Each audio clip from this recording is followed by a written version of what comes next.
ఈసారి జరగబోయే లోక్సభ ఎన్నికల్లో కేంద్ర మంత్రి కిషన్ రెడ్డి గారు రెండోసారి మా దగ్గర నుంచి ప్రాతినిధ్యం వహిస్తున్నారు. ఈ లోక్సభ కాన్స్టిట్యున్సీలో, పార్లమెంటరీ కాన్స్టిట్యున్సీలో 7 అసెంబ్లీ కాన్స్టిట్యున్సీస్ ఉన్నాయి.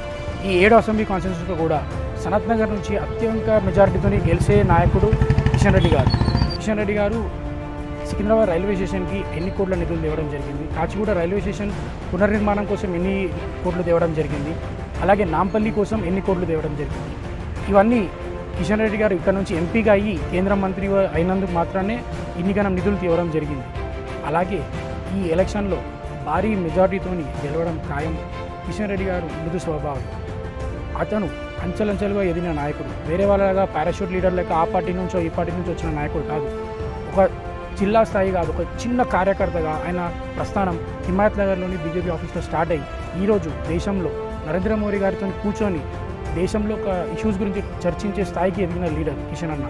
తప్పకుండా ఈ ఎలక్షన్లో కిషన్ అన్నని భారీ మెజార్టీతోనే గెలిపించే సత్తా మొత్తం ఈ సనత్ నగర్ కాన్స్టిట్యున్సీ తీసుకొని వారికి చాటి చెప్తామని తెలియజేస్తున్నాం.